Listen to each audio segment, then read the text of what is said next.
I, John, saw another angel coming down from heaven, having great authority, and the earth became illumined by his splendor. He cried out in a mighty voice, "Fallen, fallen is Babylon the Great. She has become a haunt for demons. She is a cage for every unclean spirit, a cage for every unclean bird, a cage for every unclean and disgusting beast." A mighty angel picked up a stone like a huge millstone and threw it into the sea and said, "With such force will Babylon the great city be thrown down, and will never be found again.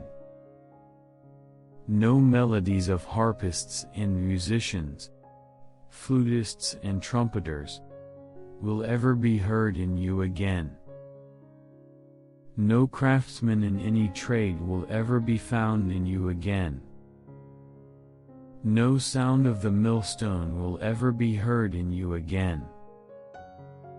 No light from a lamp will ever be seen in you again.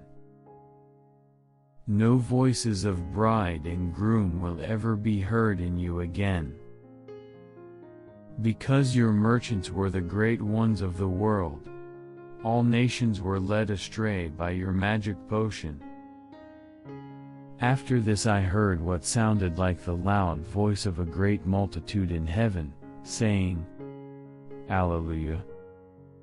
Salvation, glory, and might belong to our God, for true and just are his judgments. He has condemned the great harlot who corrupted the earth with her harlotry. He has avenged on her the blood of his servants." They said a second time, "Alleluia! Smoke will rise from her forever and ever." Then the angel said to me, "Write this: Blessed are those who have been called to the wedding feast of the Lamb." From the Gospel according to Luke. Jesus said to his disciples, "When you see Jerusalem surrounded by armies, know that its desolation is at hand. Then those in Judea must flee to the mountains. Let those within the city escape from it, and let those in the countryside not enter the city, for these days are the time of punishment when all the scriptures are fulfilled.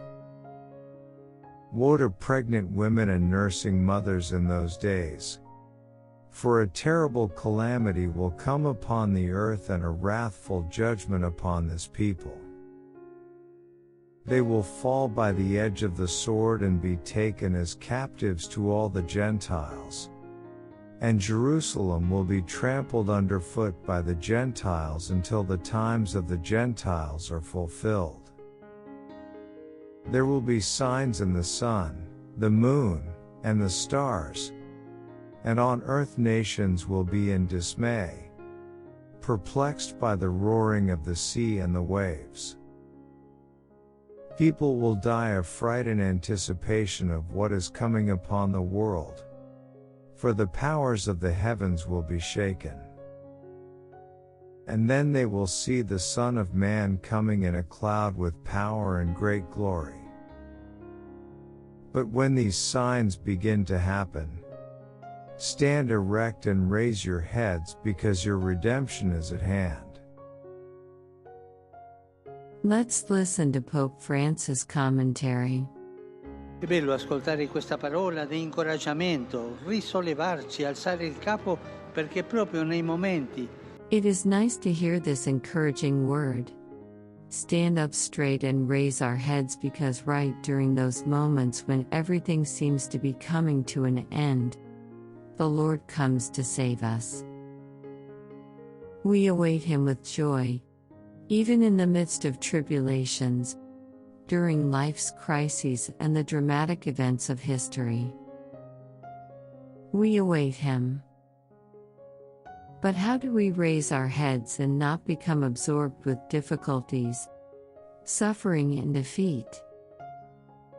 Jesus points the way with a strong reminder: beware that your hearts do not become drowsy. Be vigilant at all times and pray.